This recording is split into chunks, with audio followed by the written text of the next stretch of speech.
వ్యక్తికి వచ్చిన పరిస్థితి ఎవ్వరికి రాకూడదు. ఈ వీడియోలో ఈ వ్యక్తి తన చెల్లి శవాన్ని బ్యాంకుకి తీసుకెళ్తున్నాడు. ఏం జరిగిందంటే ఈ వీడియోలో ఉన్న ఈ వ్యక్తి చెల్లి చనిపోయింది. ఆమె చనిపోక ముందు బ్యాంక్ లో 20,000 డిపాజిట్ చేసింది. ఆమె చనిపోయిన తర్వాత డిపాజిట్ పైసల కోసం ఈ వ్యక్తి బ్యాంక్కి వెళ్ళాడు. అప్పుడు బ్యాంక్ వాళ్ళు ఏమన్నారంటే ఎవరైతే డిపాజిట్ చేశారో వాళ్ళే రావాలని అన్నారు.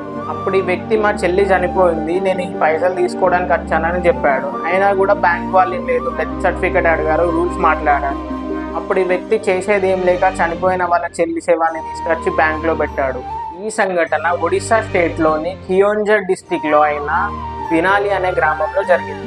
అంటే లిటరల్లీ ఈ బ్యాంక్ వాళ్ళు కూడా కోట్ల లోన్ తీసుకొని ఎగదొబ్బే వారికి ఏమన్నారు, కానీ మనలాంటి మిడిల్ క్లాస్ వాళ్ళు మన పైసలు తీసుకుందామన్న రూల్స్ అండ్ రెగ్యులేషన్స్ మాట్లాడతారు. ఈ వీడియో ఎంతో కొంత ఇన్ఫర్మేటివ్గా ఉంటే షేర్ చేయి. Thank you.